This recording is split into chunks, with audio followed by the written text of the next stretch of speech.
Muito bom dia, muito boa tarde, meus amigos, boa tarde, Brasil, boa tarde, São Paulo, onde está o maior jurista do Brasil, doutor Ives Gandra Martins. Boa tarde, Brasília, centro do poder, o pessoal do Brasília já chegando, muito agradecido pela audiência do povo de Brasília que nos assiste, Curitiba, da minha República de Curitiba. Vamos chegando, gente, para a nossa live, que teremos uma entrevista que certamente será uma das principais entrevistas da minha carreira. Vai marcar na minha história. E eu agradeço ao maior jurista do Brasil, Ives Gandra, que aos 85 anos contribui demais com a nação. Antes de começar a entrevista, doutor Ives, eu tenho que dizer que o senhor é um pai maravilhoso. Um pai maravilhoso, quero dizer que eu conheço a doutora Ângela Gandra Martins. E eu tenho 42 anos de idade e nessa minha existência eu não conheci uma pessoa de um coração tão generoso e tão bondoso quanto a doutora Ângela Gandra Martins, hoje a secretária nacional da família. É lógico que ela vai cuidar bem da família com um pai desse. Então eu já faço uma saudação e desejo uma boa tarde para o senhor e peço que o senhor dê uma boa tarde para os nossos espectadores. Olha, em primeiro lugar, Oswaldo, quero agradecer muito o fato de podermos estar conversando aqui de uma forma descontraída e, evidentemente, não concordando com a parte inicial da sua exposição. Sou apenas um advogado e professor de Direito que labuta há muito tempo. Formei em 58, comecei a lecionar em academia, em nível universitário, em 1960, e, evidentemente, são 62 anos de advocacia e 60 de magistério universitário. É evidente que vi muita coisa correr, mas apenas um advogado e um professor universitário. Então, essa primeira parte, quero que você tire das suas considerações e todos os telespectadores que estão assistindo, num passo de um advogado e de um professor universitário. Agora, em relação ao pai, aí eu já concordo mais. Eu posso não ter sido um bom pai, mas fui sempre um pai que cuidou dos 6 filhos com muito carinho. E todos eles têm me dado muita alegria. Razão pela qual, quando você fala bem da minha filha, nessa parte eu concordo inteiramente com você. É uma menina esforçadíssima, doutora em Direito pela Universidade Federal do Rio Grande do Sul, e é uma santa menina, luta pelos valores familiares. E nós estamos vivendo um momento, mais do que nunca, em que os valores morais são fundamentais para tentar realicerçar a sociedade. Nós vivemos numa sociedade que o hedonismo, a busca de prazer próprio, à custa do que mesmo dos outros, o alavancar, o subir na carreira sem ter a cabeça alicerçada ou alavancada ou repleta de valores que poderiam levar a fazer um mundo melhor, mas apenas egoisticamente as pessoas, em grande parte, vivendo para si mesmo e não em solidariedade com aqueles que mais necessitam. Eu tenho a sensação que a minha filha, nesse ponto, ela tem lutado exatamente por uma sociedade melhor, por uma vida de valores familiares com maior densidade e, principalmente, fazer com que a população mais carente, aquelas que têm população que tem mais necessidade, no ministério em que ela está, procurando dar todo o apoio. Segunda parte, eu concordo, na primeira, não. À sua disposição, pessoal. Tá certo, doutor Ives. Muito obrigado aí por falar um pouco da doutora Ângela, que eu considero, como disse, uma das pessoas mais generosas, que tem um coração mais bonito desse país, talvez do mundo. Ela viaja o mundo representando o governo federal na brilhante Secretaria da Família, que tem sido, eu acho que nunca teve uma secretaria tão importante. Mas o que eu quero conversar com o senhor, doutor Ives, aproveitar os seus 62 anos de direito, o senhor foi um dos notáveis na Constituição de 88. O senhor já era notável nessa época e já tinha um nome conhecido pelo Brasil nessa questão do direito. Isso o Brasil todo conhece. Quando a Constituição foi promulgada em 1988, e o senhor viveu esse tempo, quando o artigo 142 foi escrito, e nós vínhamos de um governo pós-governo militar, naquela época, assim, o que se pensava, assim, como que o senhor avalia a escrita do artigo 142 na Constituição de 1988? Veja o seguinte, Oswaldo, eu participei de audiências públicas e tinha contatos permanentes com grandes grupos. Fiz até um pequeno livro, Roteiro para uma Constituição, a pedido de 66 constituintes, 66 parlamentares, que estavam sendo conduzidos pela primeira vez para o Congresso Nacional e queriam ter uma noção do que era montar uma Constituição. Na época, enfim, já com bastante tempo de exercício profissional, com diversos títulos acadêmicos, me senti à vontade, tanto que a própria Saraiva, a editora Saraiva, pediu para que eu e o Celso Bastos comentássemos o futuro texto. Fizemos um contrato para 6 volumes, no fim terminamos publicando 15 volumes e não 6, para comentar a Constituição que foi aprovada em 1988. Naquela ocasião, nos contatos com o próprio presidente, que era meu amigo, Ulisses Guimarães, com o relator da Constituinte, meu companheiro de tempo de debates no Conselho da Ordem, o Bernardo Cabral, nós tivemos uma participação não de assessoria, mas cada vez que me solicitavam sugestões, etc., fui apresentando algumas delas, inclusive, que foram incorporadas na Constituição. Por exemplo, quando Dornelles me liga, mandando o texto do sistema tributário, ele tinha colocado uma disposição já aprovada na comissão, com o título Lei Complementar disporá sobre, e apresentou inúmeros clausos, em algumas hipóteses, o que seria a Lei Complementar para o Direito Tributário. Aí eu, por telefone, disse: Dornelles, você acaba de incinerar metade do Código Tributário Nacional, que foi redigido por os maiores tributaristas do Brasil na década de 60. Eu disse: por quê?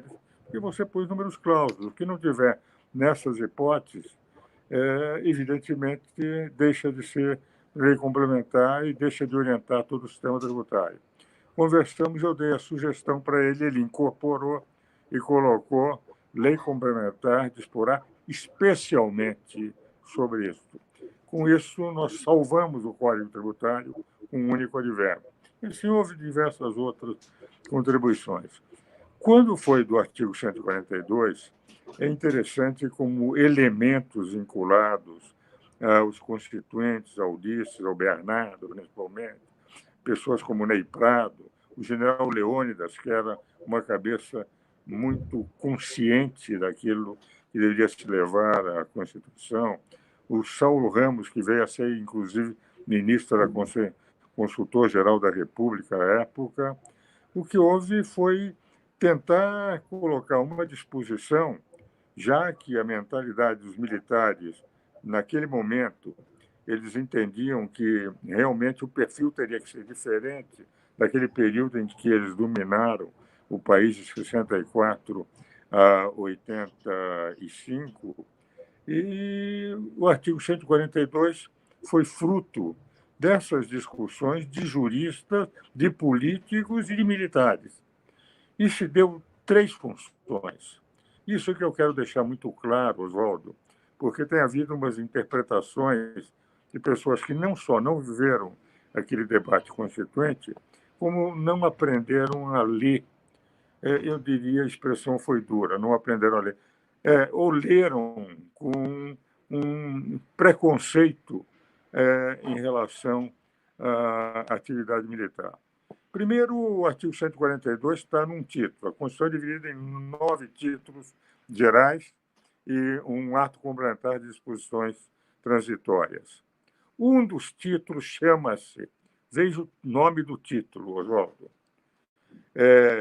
da defesa do Estado e das instituições democráticas. Então, todo esse título é para defender a democracia de um lado, o Estado e as instituições. É o nome do título 5º. O título 4º é de poderes, o título 5º é da defesa.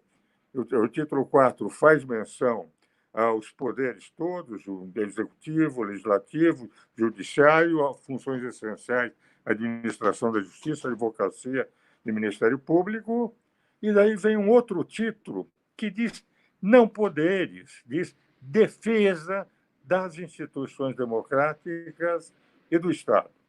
Neste título, nós temos 2 instrumentos para, numa crise, nós constitucionalistas chamamos de regime constitucional das crises. Nas crises, poder o Estado se defender, preservando o Estado, a Carta da República e as instituições democráticas, que é o Estado de Defesa e o Estado de Sítio. E daí vem os instrumentos para isso, que não são os do título 4º, não são os 3 poderes, são Forças Armadas, polícias militares, polícia civil e guardas municipais.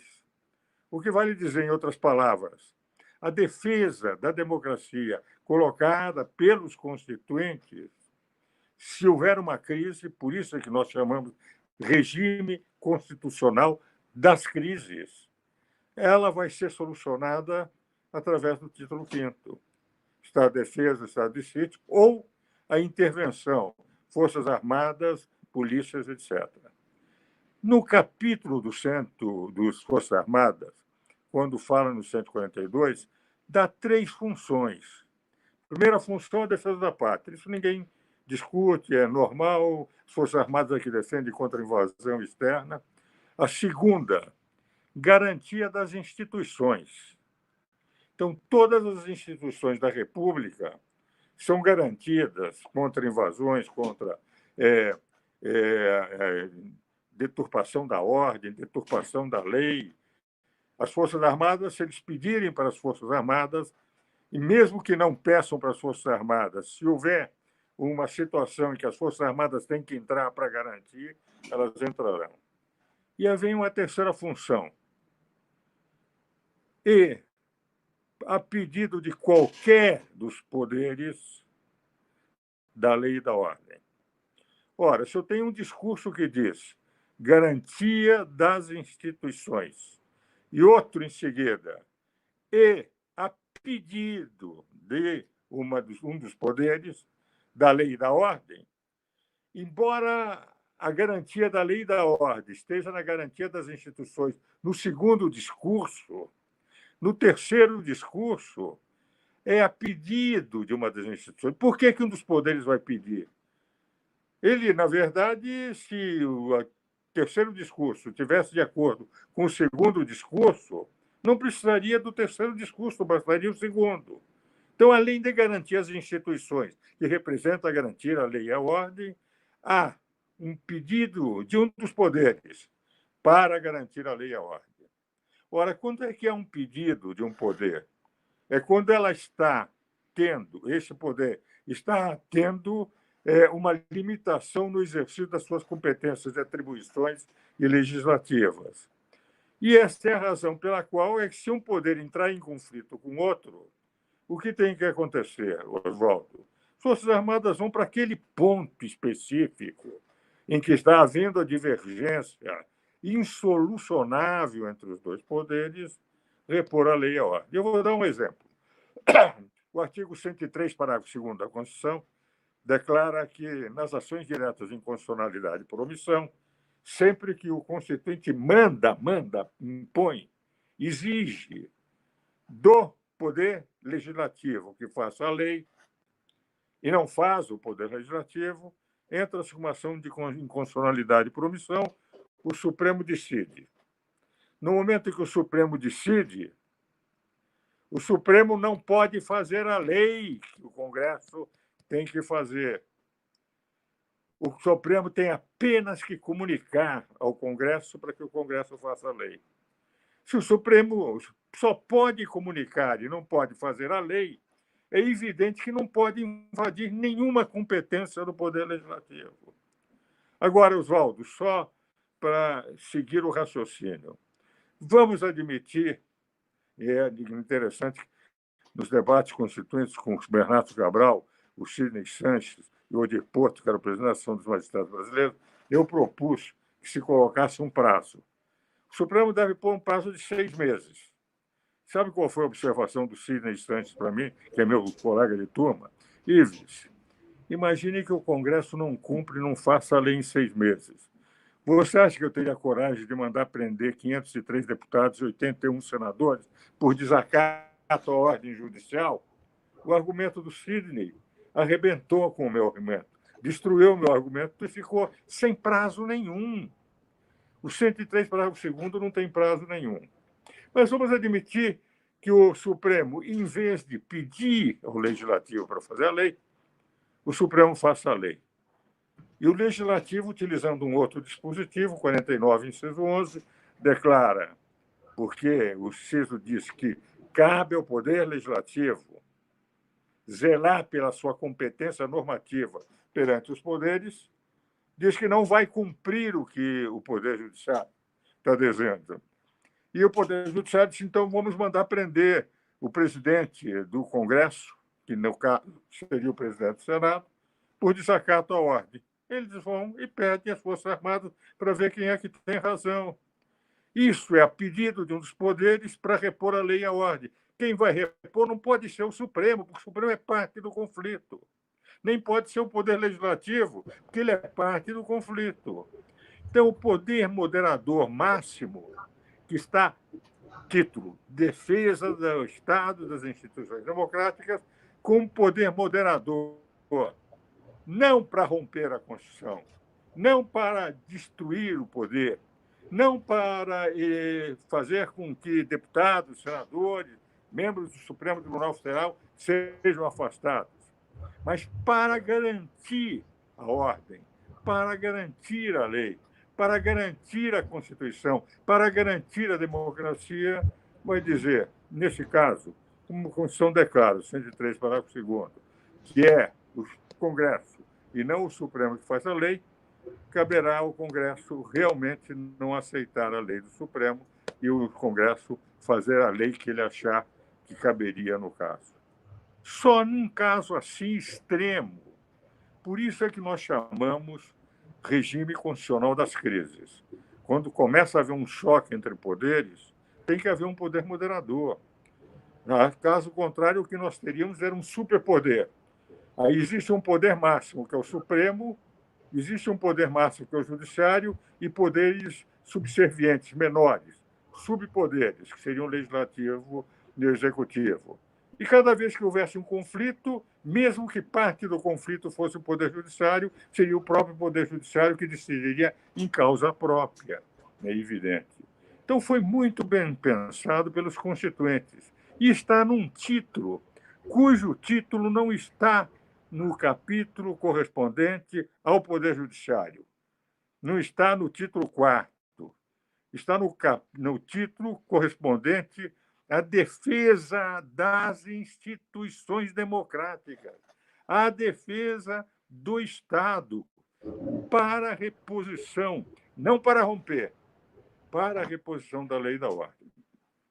É evidente que muitos não concordam comigo, porque têm preconceitos contra militares e ainda raciocinam como se os militares representassem daquele pensamento interventivo de 1964, no qual, em 64, apoiaram o golpe de 64, o Estado de São Paulo Jornal, o Estado Globo Jornal, o Estado Folha de São Paulo Jornal, toda a sociedade brasileira apoiava aquele movimento de 1964. Se pegar os jornais, as primeiras páginas de todos os jornais eram de apoio irrestrito, porque achavam que nós estávamos caminhando para uma ditadura e não haveria eleição em que havia 2 candidatos Juscelino Lacerda. Eu mesmo presidi um partido político na época, Partido Libertador, e o nosso partido apoiou também.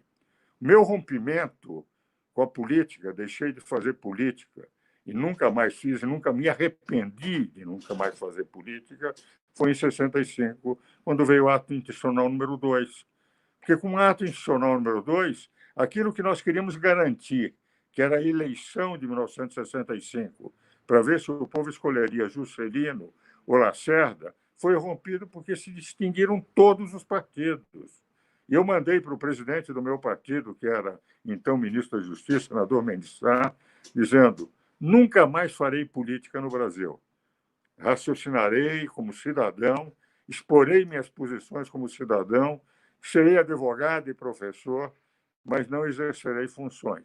E vou dizer, Oswaldo, nunca me arrependi daquela decisão de 1965, quando parei definitivamente de viver esses movimentos em que se luta por uma determinada linha repleta de idealismo e, de repente, um ato rompe. Os militares de hoje são todos comprometidos com a Constituição. Os militares de hoje, e eu falo isso com muita tranquilidade, Oswaldo, porque eu leciono na Escola de Comando do Estado-Maior do Exército há 31 anos.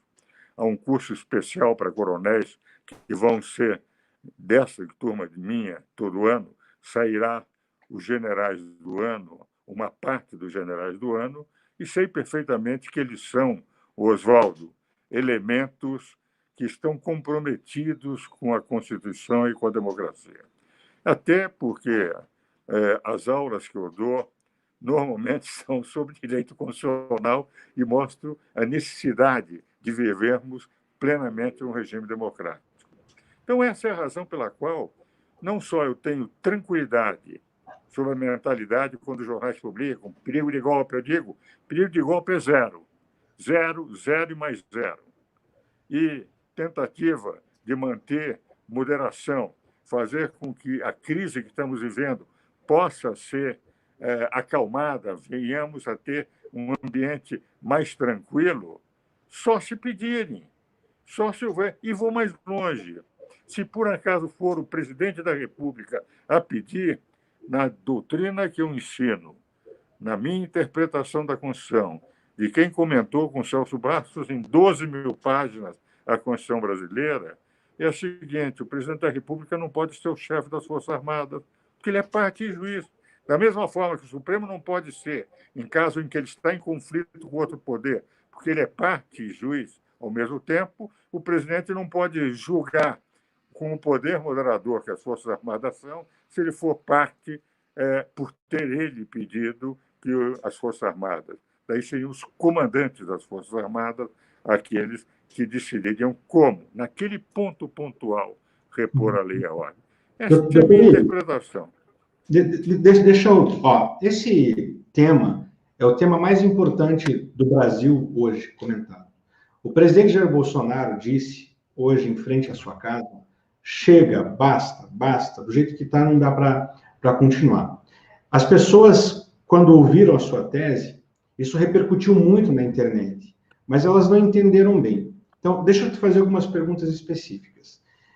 Primeiro, as próprias Forças Armadas, o Comando Maior do Exército, ele tem legitimidade para que o Comando do Exército mesmo entenda que precisa apertar o botão do artigo 142 para determinado ponto, para determinada situação, ou ele precisa, como está escrito, ser provocado por algum dos poderes? Na sua opinião, o Exército, as Forças Armadas têm a condição e o poder para falar assim: olha, o determinado poder está ultrapassando os limites, nós vamos intervir nisso aqui?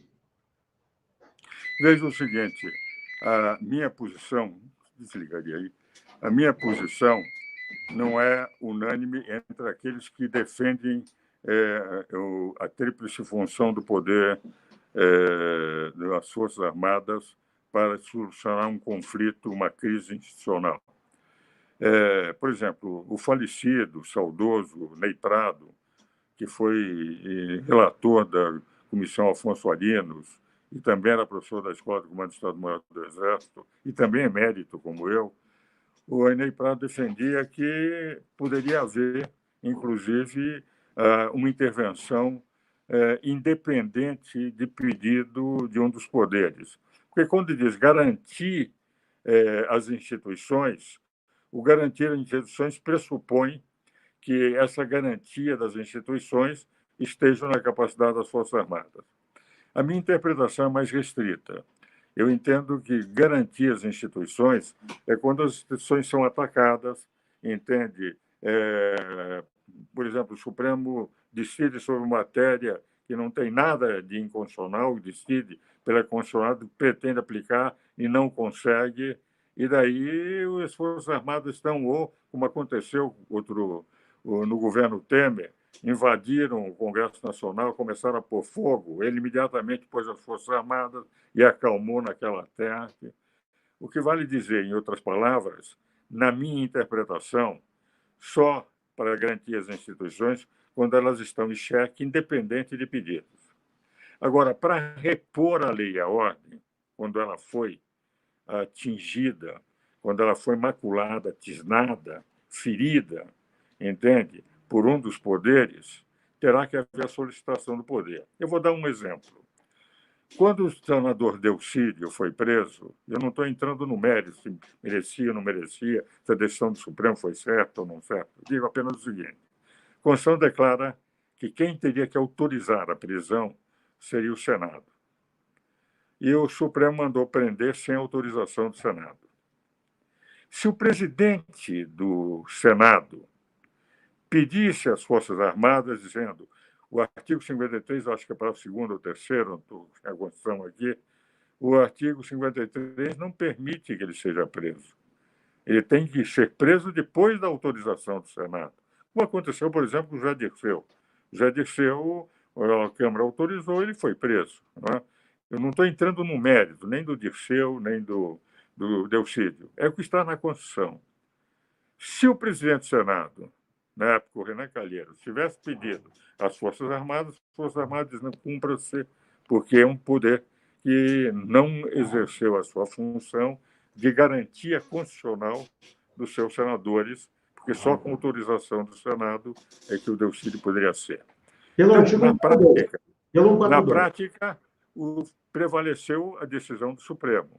Então, o terceiro diálogo, entende? Na meu ver, só se houver pedido de um dos poderes. Porque, caso contrário, nós estaríamos com dois poderes em ação: o Supremo Tribunal Federal e, por decisão própria, sem nenhuma provocação, as Forças Armadas, o que não daria tranquilidade, evidentemente, à Constituição. Então, eu contestava a posição do Ney, nesse particular, que foi um grande jurista, faz uma falta enorme hoje para o Brasil, a serenidade e o bom humor, inclusive, que tinha Ney Prado.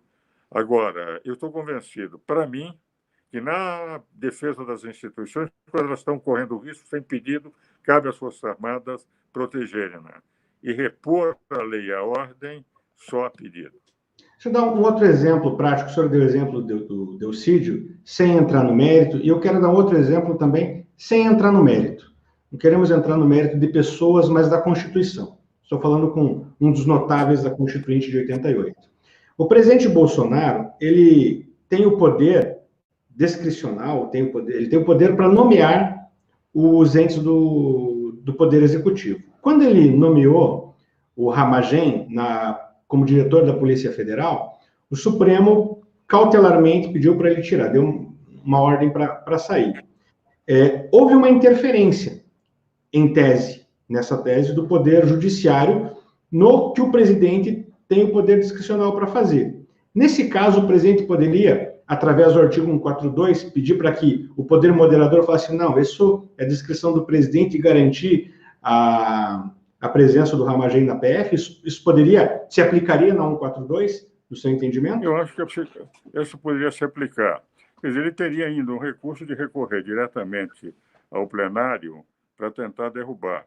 Mas se não tivesse a derrubada, ele teria o direito de pedir às Forças Armadas, porque estaria efetivamente numa competência que a lei dá exclusivamente. Vamos admitir, entretanto, que o delegado tivesse um passado, processos criminais, enfim, uma biografia tisnada por um exercício cheio de punições, etc.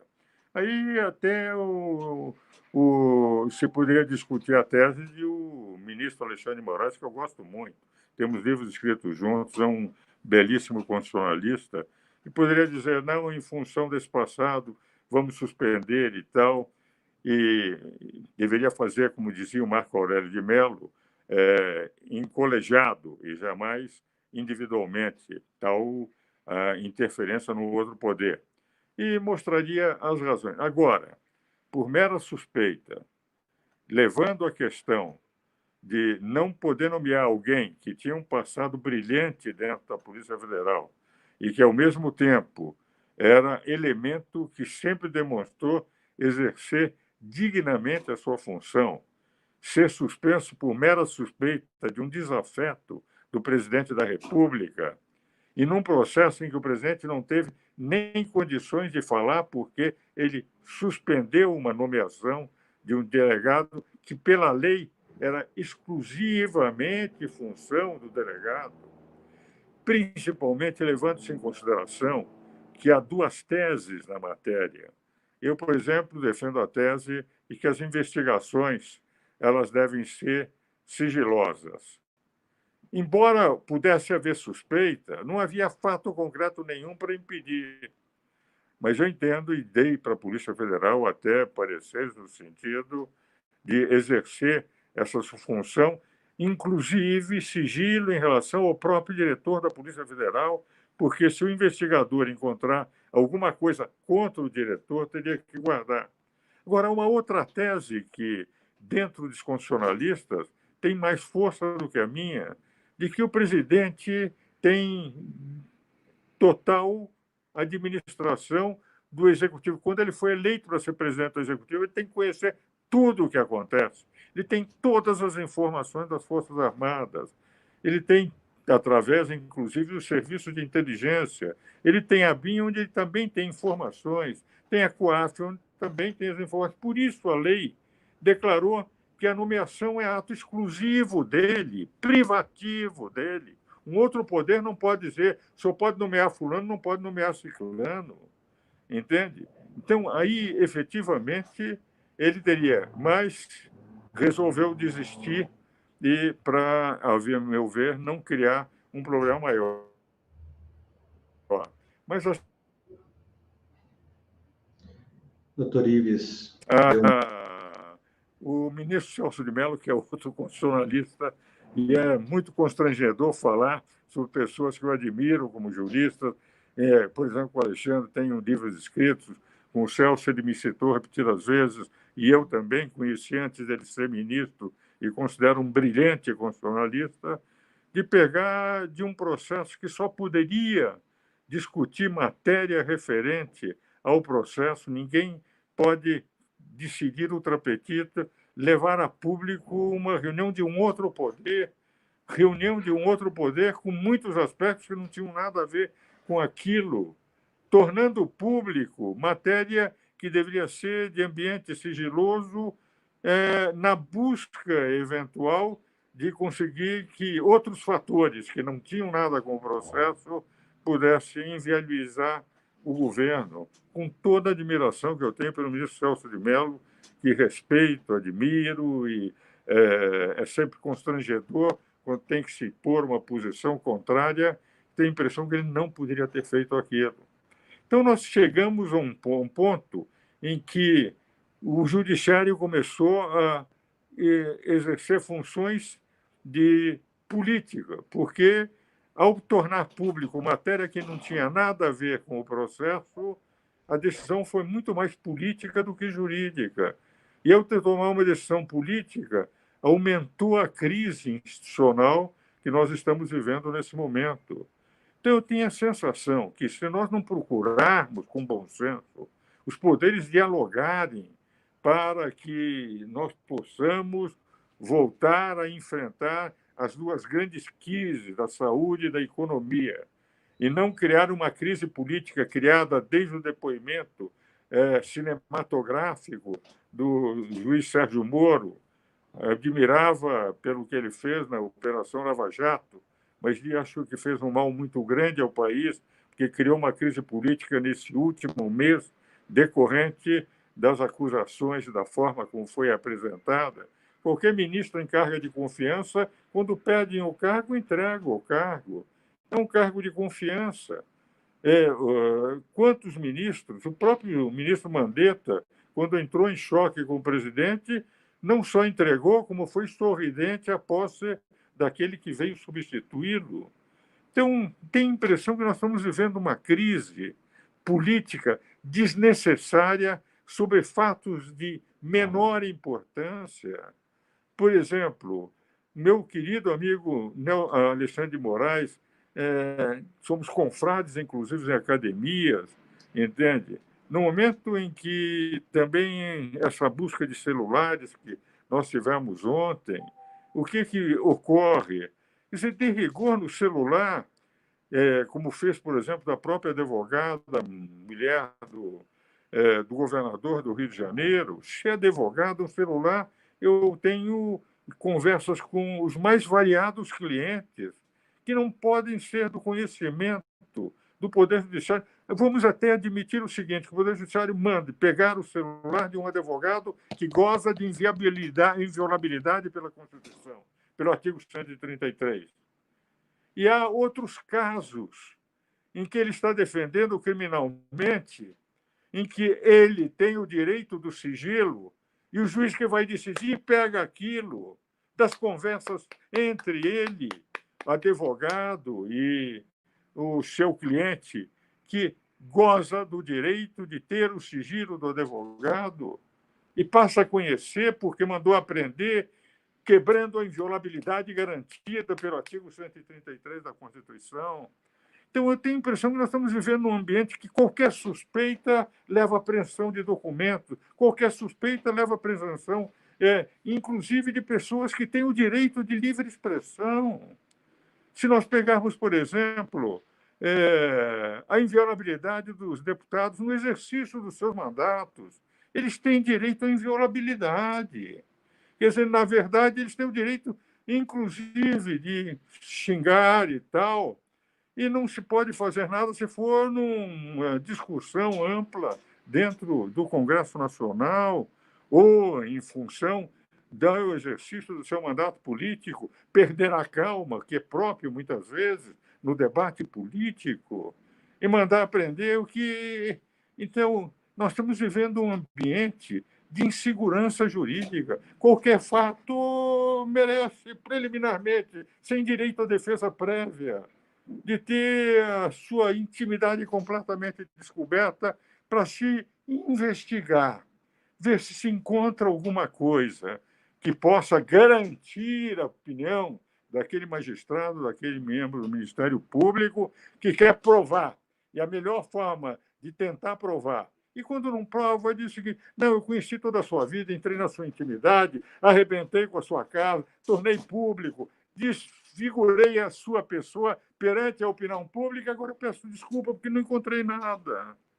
Quantos casos nós tivemos de não se encontrar absolutamente nada depois de ter se desfeita, desfigurada a figura de um cidadão que, por esta Constituição, por gozar de dignidade humana, teria o direito amplo, pleno, de ter a sua dignidade preservada. Os incisos 10 e 12 da Constituição garantem que o lar é uma propriedade inviolável, entende? E só realmente em situações excepcionais, não como regra, é que deveriam haver. E o que nós vimos ontem foi por causa de manifestações públicas. Confesso pessoalmente, não gosto de palavrões em qualquer tipo de reunião. As instituições que eu presidi, Instituto de Advogados de São Paulo, Academia Paulista de Letras, diversas academias, o Conselho Superior de Direito, que eu presido há 31 anos, da Federação de Comércio de São Paulo, a maior federação do Brasil. Eu não permito, evidentemente, palavrões. As reuniões são sempre feitas em alto nível. Não me agrada. O palavreado, assim, de baixo calão é para jogos de futebol, quando se perde a calma, uma interjeição, mas não para reuniões dessa. Não me agrada, mas é a livre expressão da vontade. Humoristas. Olha, o brasileiro sempre foi um humorista, gosta de fazer humor.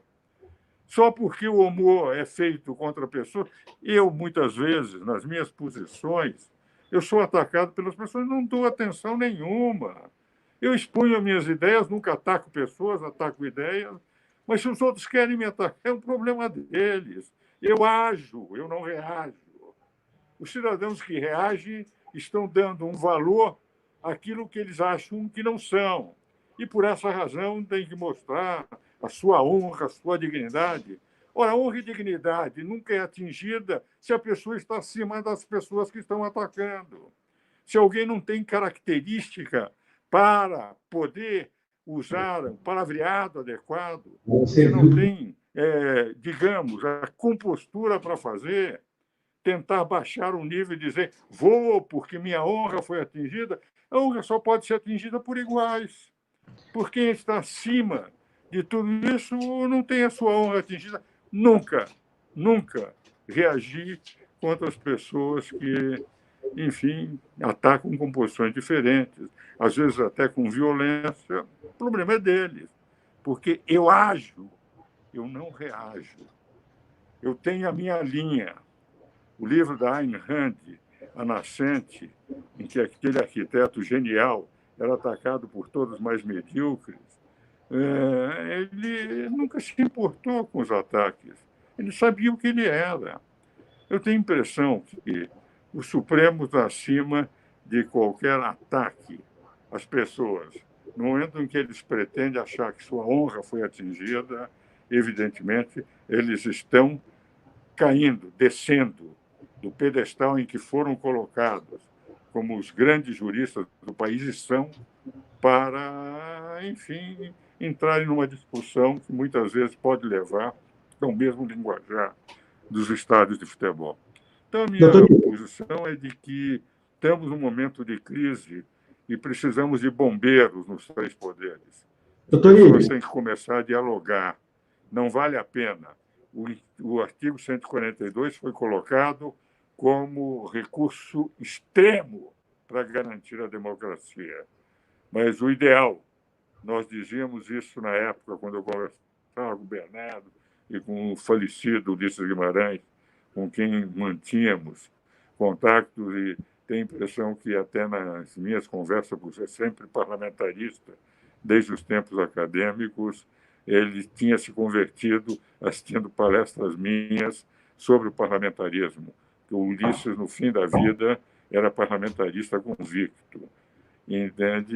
Eu estou convencido de que nós precisamos efetivamente encontrar uma forma de diálogo para evitar que isso que foi colocado como medida extrema nunca seja utilizado. Doutor Ives, o senhor disse aí, e são fatos que são públicos... Eu não estou me ouvindo. Não estou ouvindo. Me ouve? Me ouve? Não? Oi, doutor Ives, você me ouve? Vamos lá, de novo. Não estamos ouvindo. Não estão ouvindo? Então, espera aí. Fica aí um pouquinho. Então, acho que deu o prazo. 45 minutos. Perfeito. Não, mas ainda não está no ar ainda, depois cuidado.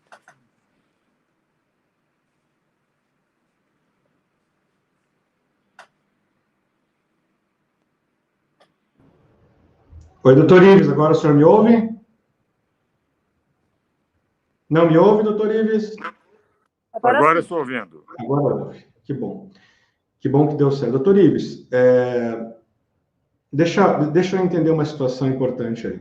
Diante de tudo isso que o senhor falou, o Supremo Tribunal Federal ele tem extrapolado algumas competências. E o senhor tem razão no que o senhor disse, que o melhor é o diálogo. Eu concordo com o senhor. E mesmo com essas competências sendo extrapoladas, ainda se tenta o diálogo. Mas se isso continuar, e essa medida extrema do artigo 142 tiver que ser executada, em caso extremo, que não é o que eu quero, que não é o que o senhor quer, que não é o que o presidente quer, que não é o que o Brasil quer. Mas se essas competências continuarem sendo extrapoladas, para que as pessoas entendam, e a gente não precisa comentar casos específicos, porque não é esse o objetivo, mas o poder moderador, as Forças Armadas entrando em campo, o que elas podem fazer? Elas podem falar assim, ei, isso aqui você não pode fazer porque está descumprindo a lei, então eu não vou deixar que essa ordem absurda seja cumprida. É isso? E se continuar sendo cumprida, as Forças Armadas...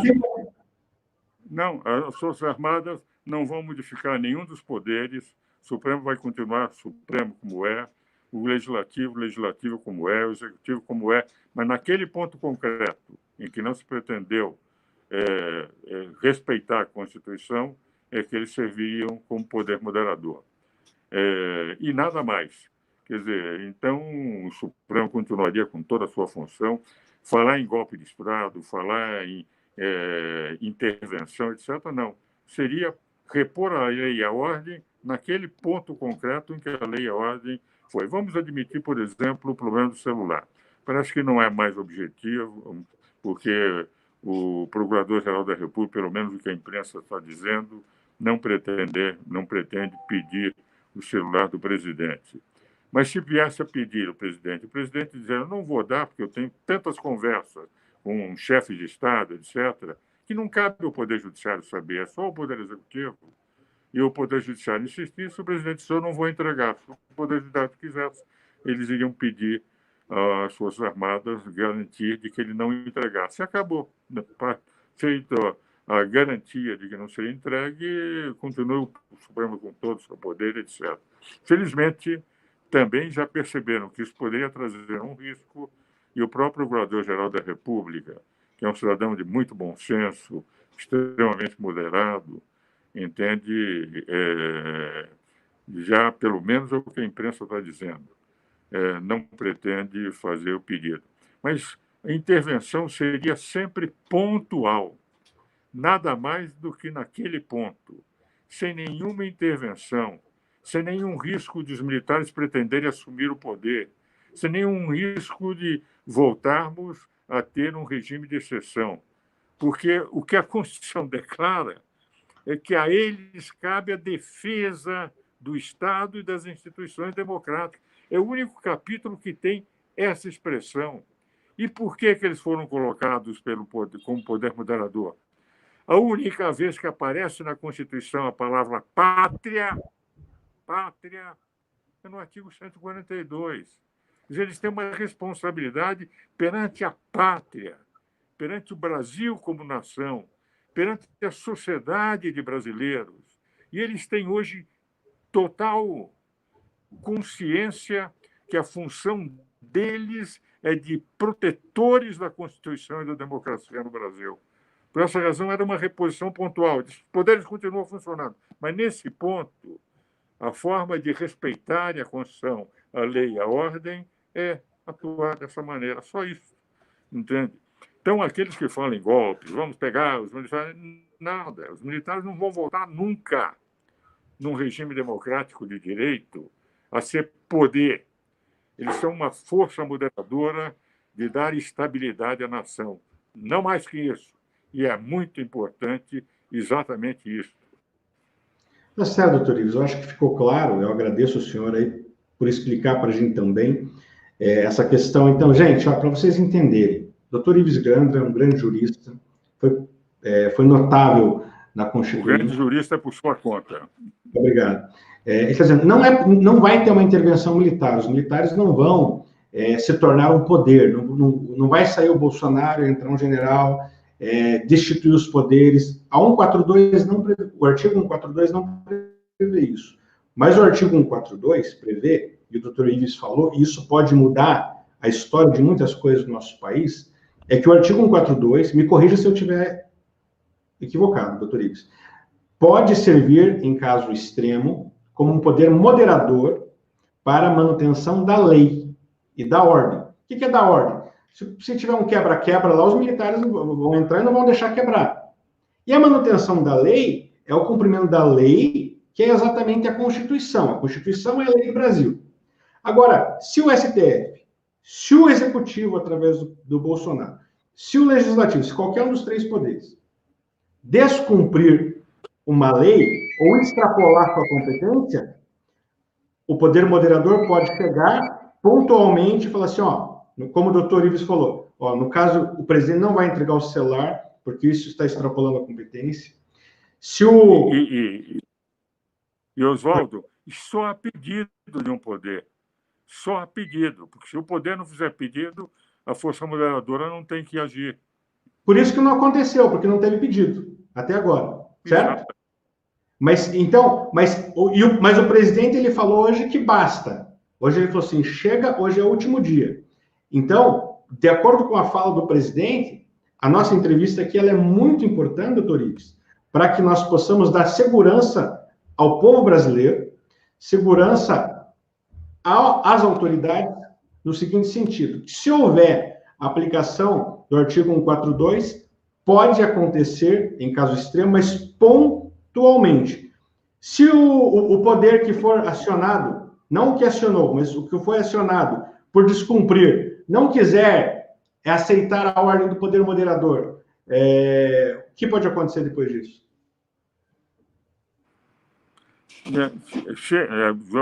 Acontece o seguinte, é que as Forças Armadas, elas representam as Forças Armadas, quer dizer, o que é de mais poderoso em nível de poder fazer cumprir qualquer coisa dentro desse país.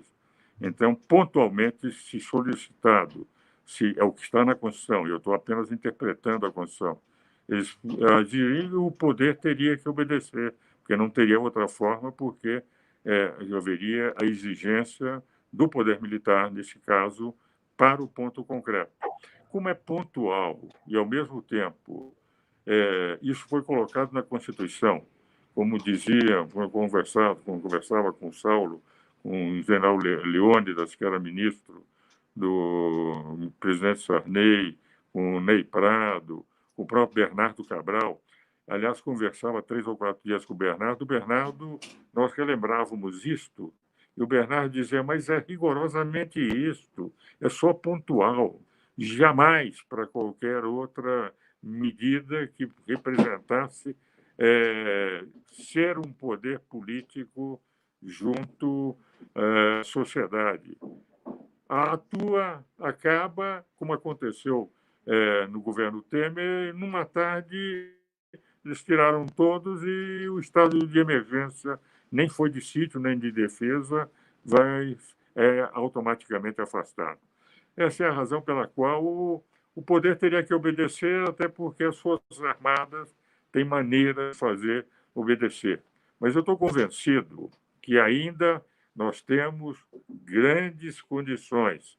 Não temos que chegar ao extremo, porque eu estou convencido também que diversas autoridades nos 3 poderes percebem que nós chegamos a uma crise política desnecessária a partir do depoimento do ministro Sérgio Moro e que nós podemos terminar com aquilo que é fundamental numa democracia, o diálogo. E a essa altura, o Procurador-Geral da República, que é um homem moderado, os próprios ministros, porque as decisões têm sido mais monocráticas, do ministro Alexandre de Moraes, o próprio presidente com seus conselheiros, eles têm que dialogar à exaustão, para não ter que chegar, se as ordens continuarem não crescendo por parte do Supremo, ao acionar, na minha opinião, de velho professor de direito constitucional, a medida extrema das Forças Armadas, que, a meu ver, os próprios generais, o alto comando do Exército, que é constituído, creio eu, de 17 generais do Exército, prefeririam jamais ter que tomar uma medida dessa natureza. Mas, se forem acionados, têm todos muito bom senso. E sei perfeitamente a formação democrática e a formação de conhecimento político nacional e internacional, por esses cursos que fazem antes de serem nomeados generais, eles teriam o bom senso de encontrar a solução adequada para que a defesa das instituições e do Estado fosse realizada. Eu, apesar da crise que estamos vivendo, eu ainda sou um cidadão otimista e espero que os bombeiros dos três poderes consigam efetivamente provocar o diálogo necessário. Quem são os bombeiros dos três poderes? Como diálogo. Quem são os bombeiros? Os bombeiros, quem são os bombeiros dos três poderes? Eu não sei quais são os bombeiros, eu gostaria que houvesse, e tem impressão... Que houvesse uma pacificação, um diálogo. Dentro dos três poderes para poder conseguir um diálogo. E já considero o seguinte, um elemento que está mostrando um bom senso extraordinário é o Procurador-Geral da República. Esse pode ser um dos elementos catalisadores de um diálogo maior entre os poderes. Obrigado, doutor Ives. Obrigado pela sua entrevista. Se o senhor tiver alguma consideração... grande alegria. Se tiver alguma consideração final, fique à vontade. Mestre Oswaldo, uma grande satisfação de ter aqui estado no seu programa e de poder, enfim, esclarecer pouco uma posição que é exclusivamente técnica e doutrinária. Eu deixei de fazer política em 1965, nunca me arrependi, quando veio o ato institucional número 2, de deixar de apenas poder exercer o que eu faço, e disso eu continuarei até a morte, apenas exercendo o que todo brasileiro deveria fazer, exercer a cidadania. Isto é, como cidadão num regime democrático, não esconder o seu pensamento. E, quando expor seus pensamentos, expor como ideias, sem atacar outros cidadãos. Porque, numa democracia, sempre as ideias são divergentes. E, por essa razão, a melhor forma de tentar convencer é respeitar o adversário. E eu, pessoalmente, a vida inteira, defendi ideias, não ataquei pessoas. E, mais do que isso, meu baú de ressentimentos não tem fundos. Por isso, não me importo com as críticas que me fazem. Muito obrigado, Oswaldo. Muito obrigado, doutor Ives. De novo, parabéns pela família linda. Deus te abençoe. Muito obrigado. Tchau, doutor. Muito obrigado igualmente. Até. Esse foi o doutor Ives Gandra Martins, para mim, o maior jurista do Brasil. E ele falou de uma forma muito clara, algo relevante para o tempo em que nós estamos vivendo e para a fala do presidente da República. Vocês viram a fala do presidente hoje? Acabou, porra! Foi isso que ele falou, produção? Foi. Acabou, porra! Não vai mais ter, é a última vez. O Dr. Ives Gandra é um gentleman.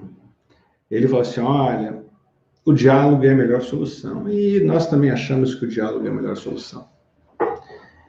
Essa entrevista do Dr. Ives, ela é muito importante e vai ser muito importante para o Brasil. E possivelmente ela vai ser repercutida durante de hoje para amanhã. Porque ele disse o seguinte, olha, o artigo 142 pode ser aplicado pontualmente. O artigo 142 podia ter sido aplicado pelo Senado, quando prenderam Delcídio. Por quê? Só com a ordem do Senado poderia. Mas não foi. Por que não foi? Porque o Poder Legislativo não pediu. O artigo 142 poderia, sim, segundo o Dr. Ives Gandra, ser acionado se o Supremo Tribunal Federal pedisse o celular do presidente Jair Bolsonaro. Opa, você está ultrapassando o limite de uma lei. Você está extrapolando a sua prerrogativa. As Forças Armadas podiam... Não, isso não vai acontecer. O Poder Legislativo, se quisesse, poderia pedir também o artigo 142, quando o STF legislou sobre o aborto. Certo, produção? Poderia. Exatamente. Poderia pedir o Supremo Tribunal Federal ele podia, no máximo, julgar e falar assim, Poder Legislativo, você tem um prazo para fazer isso. O Dr. Ives falou que, quando ele foi notável na Constituição, ele queria deixar 6 meses. Mas ele falou algo que me chamou a atenção ali. Ele falou o seguinte, se isso não for cumprido em 6 meses, eu vou mandar prender 81 senadores e 503 deputados, na época eram 503, hoje são 513. Produção, por que ele falou de prender. Então, se descumprir uma ordem constitucional, tem que prender. Por isso que eles tiraram a questão de 6 meses. E nessa linha, presta atenção aí, produção, que você não está me dando moral. Você não está me dando bom. Nessa linha que ele falou, que se em 6 meses, se ele desse o prazo de 6 meses para os deputados, e eles não cumprissem, ia ter que prender todo mundo, não ia dar certo.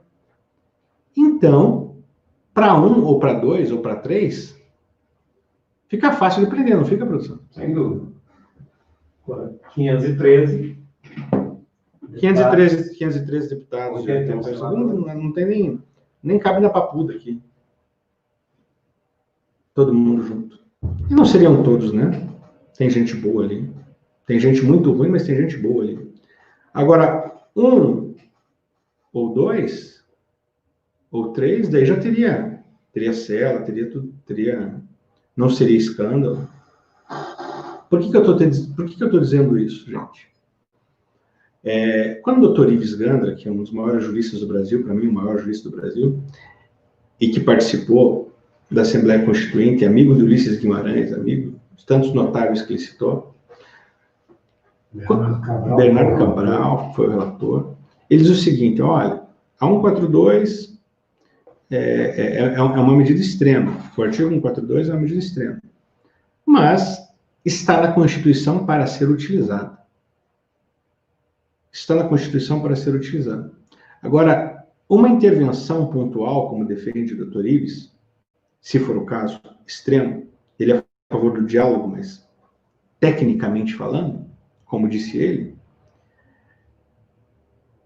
poderia sim as Forças Armadas chegar e falar assim: Supremo Tribunal Federal, você exagerou na tua competência. Essa ação aí das fake news, por exemplo, que vocês fizeram, que o Alexandre de Moraes fez de forma equivocada, não pode ser feito. Tem outras ferramentas para isso, ferramentas legais. O próprio PGR, Procurador-Geral da República, Augusto Aras, se manifestou contra, e o Fachin mandou abortar tudo aí, produção? É isso? O pleno decide. O pleno do Supremo decide. Então, o inquérito está suspenso. Mas ele suspendeu o inquérito. Suspendeu. Liminarmente. E pediu para o pleno decidir. Que foi uma boa decisão. Então está trancada essa ação contra o Alan Santos, contra a Sarah Winter. Então a Sarinha não deve ir para a cadeia. Já falaram que a Sarah estava presa já, né? O Fachin agora deu uma liminar e falou assim: ó, vocês não podem falar sobre isso. Bom, então, gente, diante disso, quando o doutor Ives Gandra nos fala que se tiver algum caso extremo e as Forças Armadas tiverem que atuar pontualmente, ele disse assim, e eu pergunto para ele, você viu, produção, que eu pergunto para ele assim, como seria essa atuação? Será que eles iriam obedecer? Ele fala assim: Oswaldo Eustáquio, as Forças Armadas têm meios para fazer com que isso aconteça. Você percebeu isso? Quais são os meios das Forças Armadas? O meu pai é um subtenente do Exército, foi praça, foi sargento a vida inteira. E os meios que eles utilizam, eu conheço, Paulo, alguns. E são meios muito respeitosos. Mas extremos também. Quando necessários. Extremos quando necessários. Os militares são muito cordiais. São muito cordiais. Mas eles sim sabem fazer cumprir a lei e a ordem como ninguém. Como ninguém. Ou seja, Dr. Ives Gandra Martins acaba de dar a solução para o nosso país, para os exageros, para a interferência, para quando o STF extrapolar o seu poder. Dr. Ives Gandra acaba de dar a receita. O Supremo extrapolou o poder de novo. Você viu que ele falou que é a favor do diálogo? Eu creio que o presidente também é a favor do diálogo. Porque o presidente está aguentando tudo isso aí quieto. Nervoso, respira, bravo. Porque é a característica do Bolsonaro. Isso não vai mudar. E que bom que não vai mudar, né? Porque nós elegemos ele assim. Nós elegemos ele para isso. Agora, Quando o Supremo Tribunal Federal não respeita mais o Poder Executivo e começa a usurpar, começa a extrapolar a sua competência, de acordo com o Dr. Ives Gandra, é só o líder do Poder Executivo, no caso o Presidente da República, isso prevê a lei, o Presidente da República solicitar às Forças Armadas para que resolvam este problema. Ou seja, quero nomear aqui o Ramagem. Diante disso, o Bolsonaro pode nomear de novo o Ramagem. Não pode, produção? Sim. Diante do que o doutor Ives falou aqui, o Bolsonaro pode mandar nomear o Ramagem. E se o Supremo dá outra liminar, ele aplica um 4-2. O poder moderador, ele chega o exército lá, vai chegar lá os praças, os comandantes, os oficiais do exército brasileiro, um general, e vai chegar Alexandre de Moraes.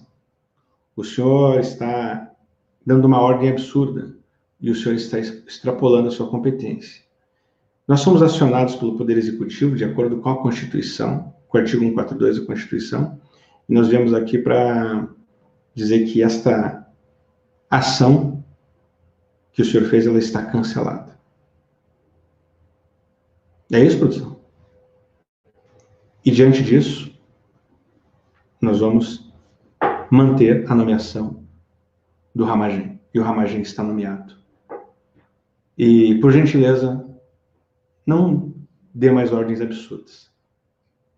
E eles vão voltar. E o Celso de Mello dá uma outra ordem absurda. Eu quero prender o celular do presidente da República. Isso aí o Ives falou. Tem o Supremo Tribunal Federal, vamos supor. Celso de Mello pede para pegar o celular do presidente. O presidente pega, aperta o botão, artigo 142. Daí chega lá o general, bem posto, bem colocado.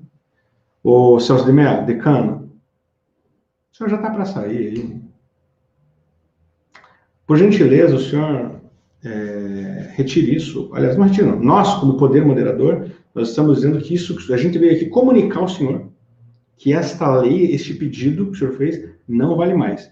E o presidente da República não vai entregar o celular. Tá ok? Vai falar assim, general. Porque eles são poder moderador, estão acima. É isso? Eles estão para moderar, mas estão para dar a última palavra. Em caso de conflito, o poder moderador vai dar a última palavra. Então, Celso de Mello, esta ação que o senhor fez, ela está cancelada. Está cancelada. E se o Celso de Mello querer usurpar esse poder moderador, o Dr. Ives falou assim, as Forças Armadas têm meios para cumprir a lei e a ordem. Quais são esses meios que as Forças Armadas têm? Vai levar uma rosa, uma flor? Quais são os meios que as Forças Armadas têm? É no fuzil. É isso, produção? É dura, mas é isso, né? Eles não vão com o fuzil lá. Eles vão lá, bem postos, com aquela roupa verde bonita, que meu pai tem, meu pai é militar. Poucas palavras, respeitosamente.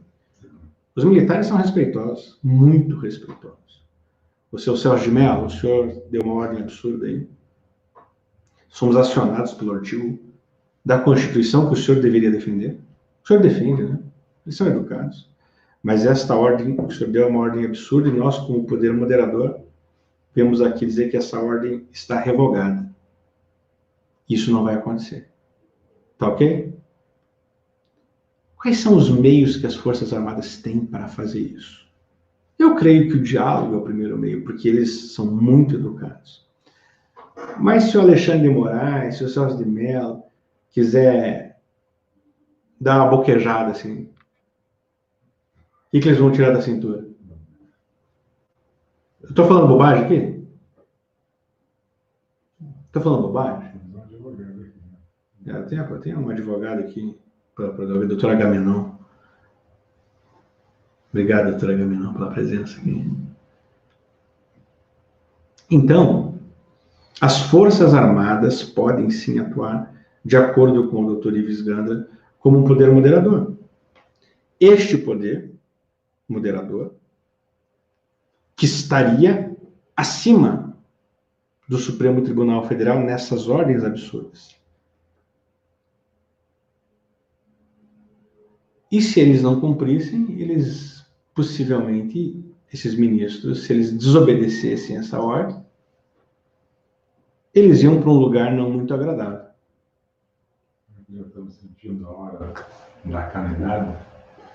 O presidente Bolsonaro foi muito claro hoje de manhã. Você viu o Bolsonaro falar? Sim.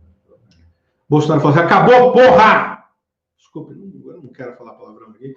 O doutor Ives é um cara tão educado, ele falou assim, eu não gosto de palavrão. Então, eu quero respeitar o doutor Ives aí, que não está mais aqui na live, mas ele é um homem fantástico, né? Então, não quero falar o palavrão, embora eu concorde com o presidente. Concordo em gênero, número e grau. Mas, diante disso que está acontecendo, o presidente da República ele pode sim acionar a 142. E isso pode estar muito próximo. E se os ministros do Supremo não quiserem dialogar, isso está muito próximo de acontecer. Uma pergunta no chat aqui, tem um superchat aqui, vamos ver o que dizem no superchat. O Ricardo Vasconcelos, o Ricardo é meu amigo, professor de advogado, grande advogado. Parabéns, Oswaldo, é o professor Ives Gandra, que mostra claramente que é um defensor incansável dos direitos, das garantias, inclusive em respeito ao nosso presidente da República. Obrigado, Laerte. Obrigado, Ricardo, pelo teu superchat. O Laerte Santana manda um superchat só para mandar. Tem gente que manda só para mandar. Obrigado, Laerte, pelo superchat. Então, de uma forma muito clara e muito tranquila, vamos lá, respondendo a pergunta. O que falta para 142? Falta o presidente, não, falta. Tem um rito. Tem um rito para isso. Qual é o rito? O presidente da República pedir. Certo? Apertar o botão. Quem pode pedir 142? Qualquer um dos poderes. Quem está usurpando? O poder judiciário. Está usurpando o executivo. Então, o presidente pode falar assim, eles estão... Forças Armadas, o STF está extrapolando a sua competência. Neste caso específico. Neste. E ele pode pedir em vários, não pode, doutora Gabriel? Ele já pode fazer um pedido já apontando os vários, né? Pontualmente. Olha, Forças Armadas, o STF está ultrapassando seus limites, pedindo meu celular, como presidente da República, com essa ação aí das fake news, que eles acordaram pais de família que não deviam nada, assustando seus filhos. Pedindo pontualmente, poderia ter pedido pontualmente na questão da entrega de uma reunião sigilosa do presidente da República, mas isso já é um caso vencido, porque isso já se tornou público, foi a maior propaganda dos 500 dias do governo Bolsonaro.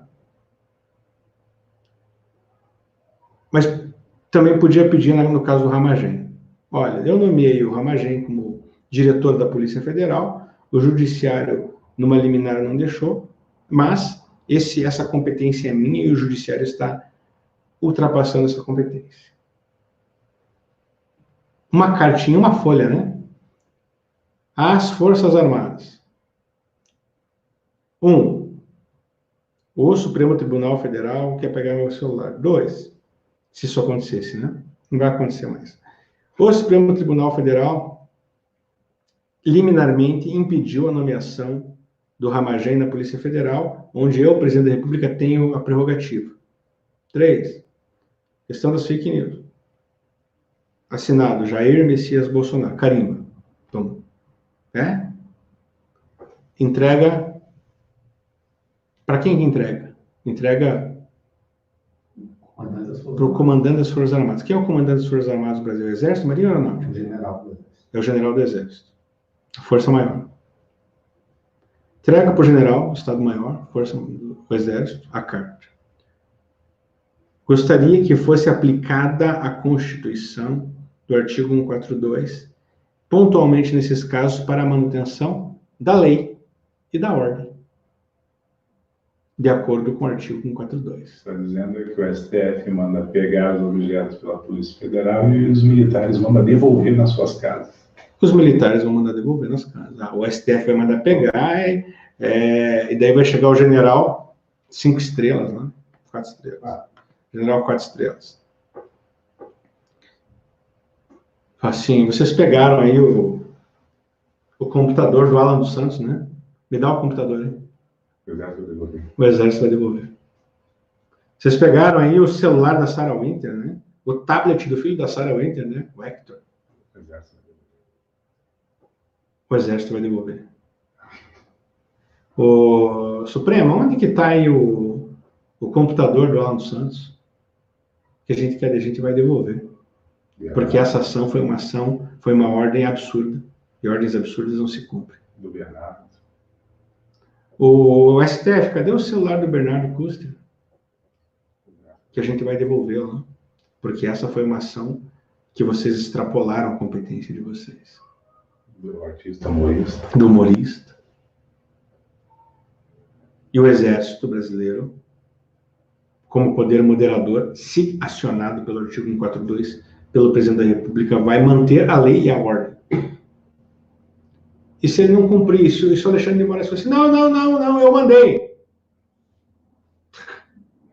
O que foi, Alexandre de Moraes? Quais são as maneiras que o Exército, quais são as maneiras que as Forças Armadas têm para cumprir a lei e a ordem? É dando flor? É dando flor, Agamenon, doutor Agamenon? É dando flor? Né? É no fuzil. É no fuzil. Então, diante de todas essas situações aí, o que eu tenho para dizer para vocês, meus amigos, e vocês que estão na live, que são meus amigos, meus irmãos, eu agradeço muito vocês. A situação pode ficar ruim para eles e boa para nós. Bolsonaro não aguenta mais. Jair Messias Bolsonaro disse basta. Ele falou assim, ó, chega, não quero mais saber disso. Então, a partir de agora, a partir desta situação,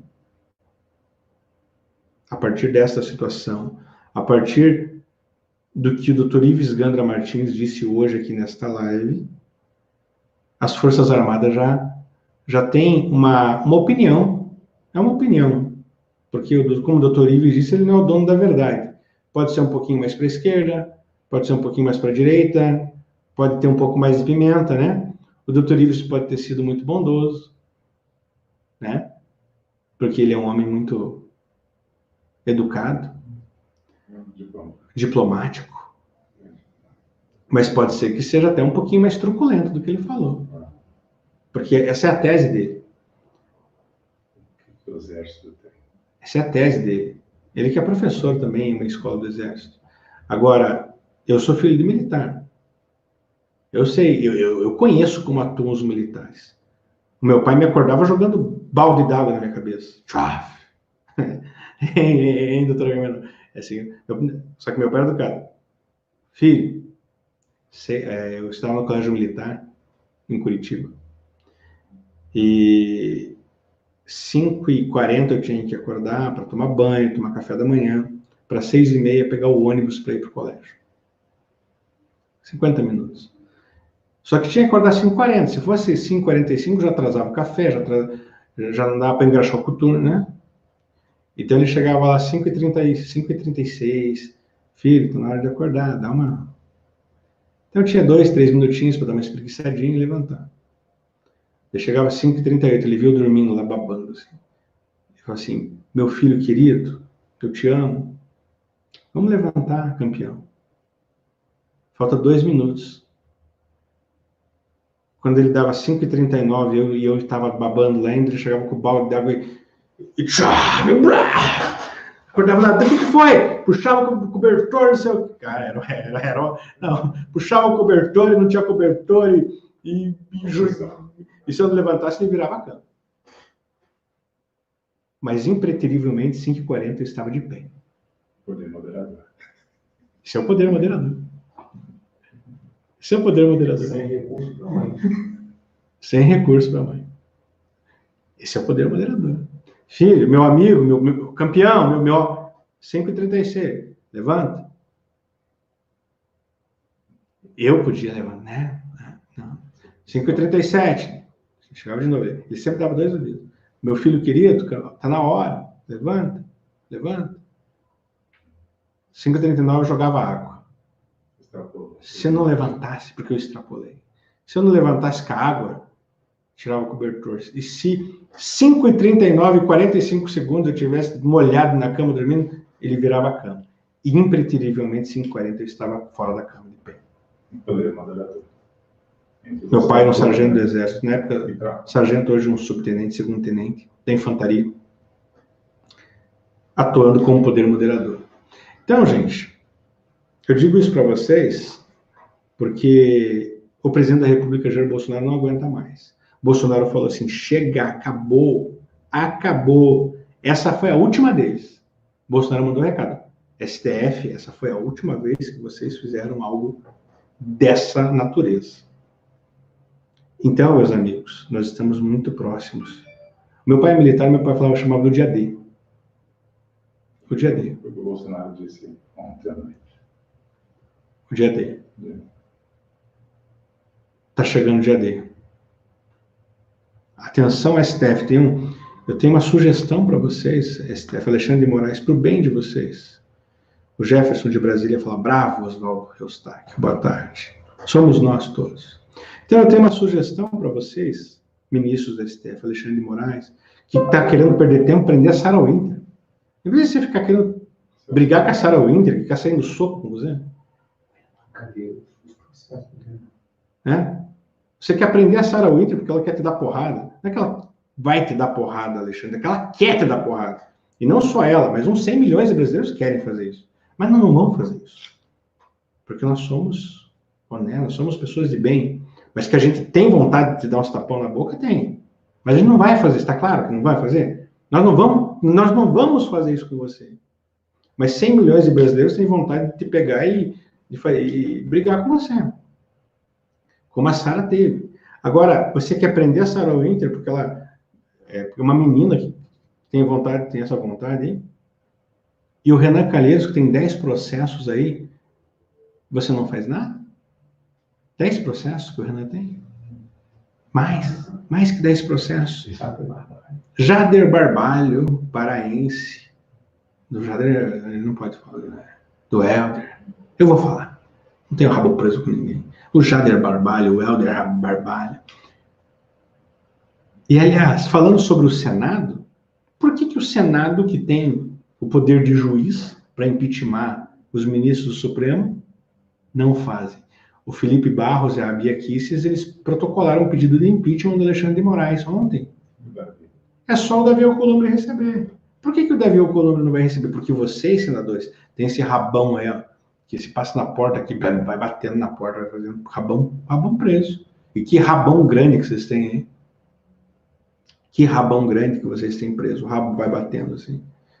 Porque era simples, era só o Senado aceitar o impeachment do Alexandre de Moraes, aceitar o impeachment do Dias Toffoli, que já está lá, que, aliás, 2 grandes juristas pediram o impeachment do Dias Toffoli. Talvez esse pedido dos 2 juristas que revelaram que Dias Toffoli tinha um esqueminha aí com o banco... Que banco que era, produção? Dias Toffoli? Não. Banco Mercantil do Brasil, que ele financiou a casa dele e misteriosamente parou de pagar juro? Não pagou. Eu pago juro, aliás. Eu nem pago juro, coitado de mim. Nem casa própria. Mas os meus amigos que financiam a casa, até pela Minha Casa Minha Vida, tem aquele juro, né? E ele parou de pagar o juro. Sabe por quê? Porque ele julgava procedente todos os pedidos desse banco. Pouca gente sabe disso, né? Mas uma hora eu vou trazer essa denúncia à tona, hein? E aqui esses advogados que estão, isso faz tempo que eles não falam comigo, eles estão bravos comigo. Juro zero com Dias Toffoli. Juros zeros com Dias Toffoli, é a manchete. Vou ver se esses advogados falam que não me atende. Tem um deles que nem me atende, mas tem um que usa óculos lá baixinho e não me atende. Tudo bem. Mas tem esse pedido de impeachment do Dias Toffoli. Que é só o Davi Alcolumbre receber, certo? Ele pode receber esse pedido ainda do de óculos lá, que é católico lá, faz nada de errado certinho. Ele pode, até agora, ele pode tirar e pôr na mesa. O Davi, é só o Davi Alcolumbre que pode fazer isso, a mesa não, é só o presidente. Então a eleição para a mesa do Senado agora em fevereiro, ela é fundamental, né? Gente, vamos eleger um presidente que tenha coragem de impeachment todos esses ministros do STF, hein? Eu acho que essa é a nossa maior luta agora. Escolher um presidente do Senado corajoso, que tenha condições e tenha peito de colocar para votar aí uns 2, 3 impeachment. Se votar uns 2, 3 impeachment, eu acho que eles baixam a bola. Tenho convicção que eles baixam a bola. Então é isso, meus amigos. Mais algum informe importante aqui? Não? Nenhum?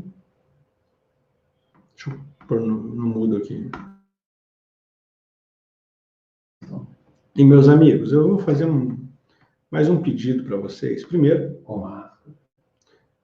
que vocês, se possível, claro, se inscrevam aqui no meu canal do YouTube. Obrigado pela grande audiência. Tivemos aí quase 12 mil pessoas simultaneamente nos assistindo. O YouTube não está mais alertando das nossas lives. Vocês estão aqui porque vocês vêm procurar, porque vocês são demais, vocês são sensacionais, só por isso. Mas o YouTube parou. Mas tenta se inscrever no meu canal do YouTube aqui, Oswaldo Eustáquio. Apertar o sininho lá para ver se, apertando o sininho, eles dão um jeito de avisar que está acontecendo a live. Me sigam no Twitter também. O Twitter é um canal importante que eu tenho. Oswaldo Jó. Oswaldo com W, Oswaldo Jó. E neste domingo, nós temos que dar um recado para o STF. Nós temos ido para as ruas manifestar em prol do presidente da República, Jair Bolsonaro. E o Bolsonaro tem nos recebido carinhosamente todos os domingos no Palácio do Planalto. Mas a gente podia atravessar ali a praça, andar uns 50, 70 metros, ir no STF lá e dar o nosso recado para o Supremo Tribunal Federal. Agora que a gente já sabe que o Ives Gandra contou para a gente, que o presidente pode apertar o botão e pontualmente, sem ter que entrar um novo presidente militar, sem ter que destituir o Congresso, sem ter que destituir nada, ele pegar e falar assim, você não pode fazer isso. Com o fuzil na mão, se necessário. Se necessário, que fique claro. Então, um grande abraço para vocês. Ainda temos 6 mil pessoas online, uma grande audiência. Então, eu agradeço muito a vocês, meus amigos, pela audiência. Vocês são demais, são sensacionais. Recomendo que vocês compartilhem essa live aqui com o Dr. Ives Gandra, porque ela é muito relevante. Obrigado, que Deus abençoe a todos vocês, estamos juntos, juntos somos melhores, juntos somos mais fortes. Tchau, gente.